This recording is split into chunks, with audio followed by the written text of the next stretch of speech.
ফাঁকা পরিত্যক্ত জমি।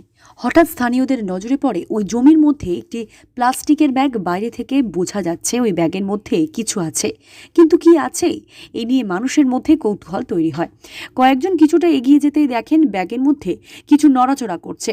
এতে তাদের কৌতূহল আরও বেড়ে যায়। কাছে যেতেই ব্যাগ থেকে শিশুর কান্নার আওয়াজ শুনতে পান তারা। তখন কি করবেন বুঝে উঠতে পারছিলেন না। 7-5 ভেবে অবশেষে প্লাস্টিক খুলে দেখেন একটি সদ্যজাত কন্যা শিশু রয়েছে। এই ঘটনা চাউর হতেই বেশ কিছু লোক ভিড় জমায়, কিন্তু কে বা কারা ওই শিশুটিকে কেন ফেলে গেল এই প্রশ্ন ঘুরপাক খাচ্ছে এলাকাবাসীর মধ্যে। বৃহস্পতিবার শিলিগুড়ির শিব মন্দির এলাকায় এই ঘটনায় চাঞ্চল্য ছড়িয়ে পড়েছে। খবর পেয়ে ঘটনাস্থলে পৌঁছয় মাটিগাড়া থানার পুলিশ। শিশুটিকে উদ্ধার করে উত্তরবঙ্গ মেডিকেল কলেজ ও হাসপাতালে নিয়ে যায়। বর্তমানে হাসপাতালে চিকিৎসাধীন রয়েছে ওই সদ্যজাত কন্যা সন্তানটি। গোটা রহস্য উদ্ঘাটনে তদন্ত শুরু করেছে মাটিগাড়া থানার পুলিশ।